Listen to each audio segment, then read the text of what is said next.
Hey friends, this is Michael Bohm with Youth Apologetics Training. Today we're going to finish off this series about the ancient astronaut theory. We're going to tie everything together, and tomorrow we'll start into a completely different series. So with that, let's go ahead and just jump right in. Okay, well, what does the Bible say about aliens and extraterrestrial life? And we've already covered this alternative Christian view on fallen angels impersonating alien life just to cause another strong delusion. But what does the Bible say about alien life? Not fallen angels, but just aliens. Well, absolutely nothing. So is it possible that aliens live outside of Earth? Well, I'm just going to throw some things out for your consideration from the Bible. First of all, we know that God created the sun, the moon, and the stars on the fourth day. Now, the reason why I bring that up is just the simple fact that the Earth seems to be the center of God's attention in the Bible, if you know what I mean. If we're talking about somewhere in the cosmos, the sun, moon, and stars are kind of just second, just kind of like, yeah. And what does the Bible say about the sun, moon, and stars? It says that God created them, A, to give light, and B, for signs and times and seasons. So we don't have anything there indicating that there was any purpose of giving life to other beings. Now, just as an aside note, just something else to think about, in Isaiah chapter 45, verse 18, it says that God created the earth to be inhabited. Okay, so God says early in the Bible that he created the sun, moon, and stars for times and seasons, and also to give light. And then he says later in Isaiah that he created earth to be inhabited. Again, yeah, kind of an argument from silence, because just because he created the cosmos or the sun, moon, and stars for signs, seasons, and to give light doesn't necessarily mean he didn't also create it for other life forms. Nonetheless, I think that is telling. Another thing is that the destiny of the entire cosmos, the universe, seems to be tied to the earth. And if you look at 2 Peter 3, chapter 10, it says, "But the day of the Lord will come as a thief in the night, in the which the heavens shall pass away with a great noise, and the elements shall melt with fervent heat. The earth also and the works that are therein shall be burned up." Revelation chapter 21, verse 1. And this goes for all the Jehovah's Witnesses out there too. They believe that they're going to spend eternity on earth because only 144,000 of them get to go to heaven. That's messed up. And the rest of them just have to live on earth. Could you imagine eternity, living on earth for eternity, and their first order of business is to clean up the mess that the end of the world left? Okay, so I'm sorry, there's a rabbit trail for you, but anyway, Revelation 21, verse 1, "And I saw a new heaven and a new earth, for the first heaven and the first earth were passed away, and there was no more sea." So if there is alien life out there, it just doesn't seem likely that they would have to deal with our timetable. We seem to be the center of God's attention, and God doesn't mention anything about life outside in the universe anywhere. Another thing to take note of is that when Adam sinned, all of creation was affected by that sin.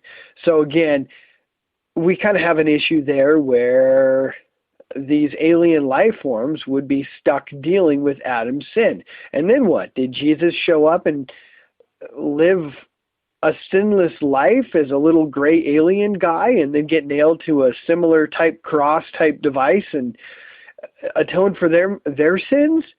And then what? When he was on the cross, he had to say, "It is finished" again? I don't know. Okay, now I'm just blabbing on here, but it just doesn't seem to work. It just doesn't seem to jive with the Bible.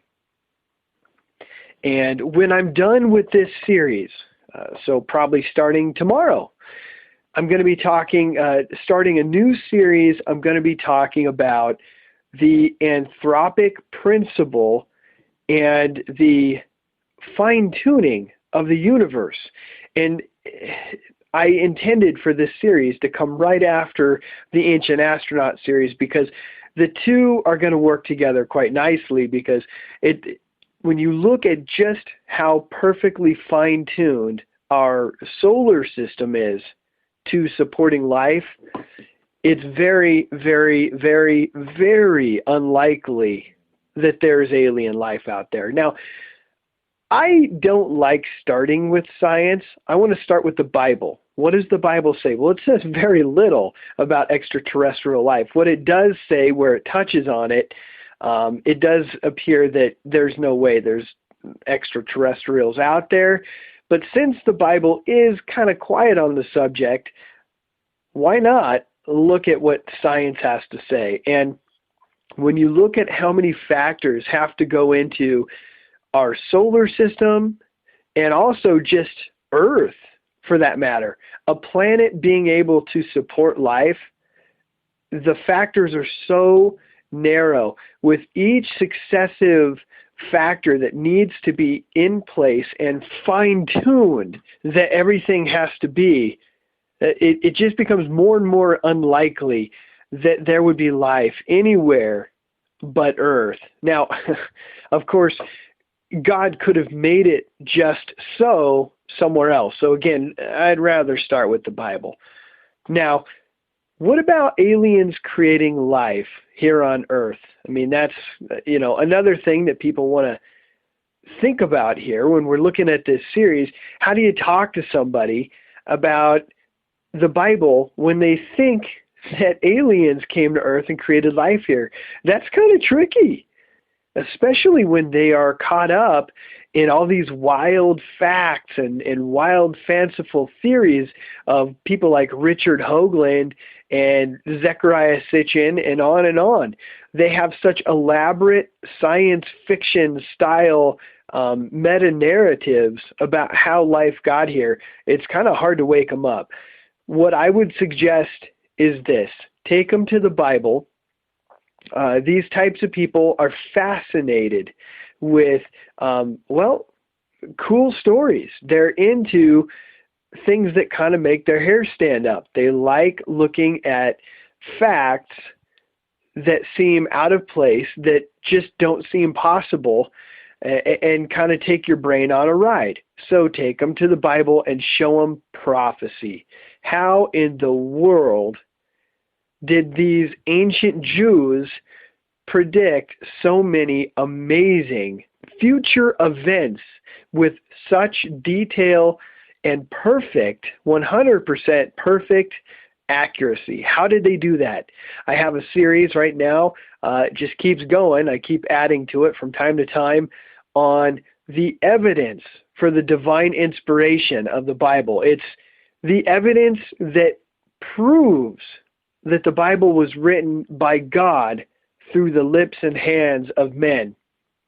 All right, when you start looking at that stuff, let me just put it this way. The evidence for the divine inspiration of the Bible is what drew me to Christ initially. That's what first started luring me in, because I realized, wait a minute, this Bible that I looked at when I was a little kid, there does seem to be some kind of supernatural origin to it. And no other book can do that. Nostradamus hasn't had the ability to do that with much accuracy. His predictions are all vague and horrible, and you could pretty much take any quatrain, any little prophecy from one of his books, and spin the wheel of time and randomly just pick an event, and you could probably find a way to twist what he said and make it fit that event. They're so vague and confusing. The Bible prophecies are specific. They hit the target exactly. I mean, in instances, calling out the name of the person who would do a specific thing at a specific time, hundreds of years in advance. Two different prophecies that specifically predict a specific day and years, hundreds of years in advance. Just prophecies, hundreds, possibly thousands of them in the Bible that specifically call things out. None of them are wrong. They are all 100% correct. The only ones that are still in question are the ones that are clearly future, the predictions that are talking about the end times, of which we might be close to. So yeah, Bible prophecy, amazing. That is a great tool in witnessing to just about anybody, but especially this crowd, as they're interested in fascinating, hair-raising type facts. Another thing that you might want to try is to take them to the resurrection. And I have my series on the evidence for the resurrection. Again, the whole supernatural aspect of a resurrection of Jesus Christ does not fit with the ancient astronaut model at all. Except, okay, there are some that think that Jesus was an alien. That doesn't work at all. Because everything he said seems to be contrary to that. And just in case you think that the Jesus of the Bible got hijacked by a bunch of wild-eyed Christians, no. And that fits in with the evidence for the resurrection series as well. But when you look at the prophetic shadows and types of the coming Messiah that you find in the Old Testament, the sacrifice and the prophecies of the coming Messiah, and just the whole sacrificial system, when you come forward in time and you look at what Jesus walked and lived out in his life, and he said, there's nothing there that you can say, oh, that was hijacked, that was a bunch of fanatical Christians. Not only that, but then you look at the lives of these Christians, and nearly every single one of them was put to death in a horrible, bloody, torturous, painful way. And all they had to do is say, oops, I was lying, I'm sorry. And they would have got still beat up, but let go. They would have lived. But rather, they chose to stick to their story. They had seen the risen Christ. They've seen him personally. Some of them had actually touched him, put their hands in his wounds. And they were willing to die horrible deaths, like having raw meat tied to you and then having lions eat you alive, or being dipped in wax and then impaled on a spear. And while you're writhing in pain from this spear going up through your innards, you're lit on fire. And then you're really in pain as you're dripping wax and fire off of your body and just cooking on a stake. Others who were boiled in oil and thrown off the top of temples, stoned to death, sawn in half, crucified upside down. This is the plight of the Christians, the early Christians who saw Jesus on the cross and risen from the dead. They were the ones also that carried the doctrine that we have today. Credible? Absolutely. If you're willing to die like that to carry a story, and that many of them at that, I'll believe it. I'll believe that any day. These are real men and women. We haven't seen the likes of these types of Christians in a long time, at least not here in America.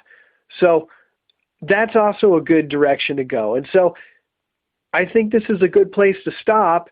Tomorrow, I'm going to start the unofficial, that's right, the unofficial addition to this series. It won't be part of this series, but you could consider it an unofficial addition, as I'm going to start talking about the fine-tuning of the universe and the anthropic principle. Again, it's evidence that a designer designed this universe because there's just too many fine-tuned constants, fine-tuned aspects of our universe, of our solar system, of our planet, and even the physical laws that somehow came out of, if you believe in the Big Bang, which I absolutely do not, but all these laws that came from what science believes was a Big Bang. Again, evidence of fine-tuning, evidence of a designer. We're going to talk about that tomorrow, and you can consider that the unofficial addition to this series. And so with that, come on to the website, youthapologeticstraining.com, and there, guys, you can leave comments and questions. I do want to talk to you guys. Also, you can catch me on Google+, Facebook, and Twitter. And with that, I love you guys, and I'll see you tomorrow.